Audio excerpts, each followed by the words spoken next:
যদি কষ্ট দেন এজন্য পস্তাতে হবে।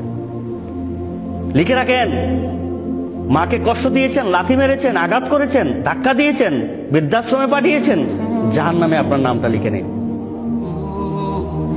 এটাই ভেবে নিন আপনার নাম লেখা হয়ে গেছে জাহান্নামে। নিজের স্ত্রীর কথা শুনে মাকে অপমান করেছেন, লিখে নিন আপনার নাম লেখা হয়ে গেছে জাহান্নামে। জাহান্নামের খাতায় আপনার নাম এন্ট্রি করা হয়ে গেছে, এন্ট্রি হয়ে গেছে। কখনো মাকে কষ্ট দেওয়া যাবে না।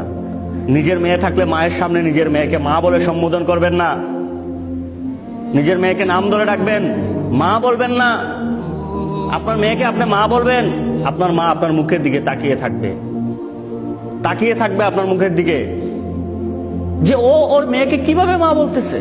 ওর মা তো আমি গর্ভধারী।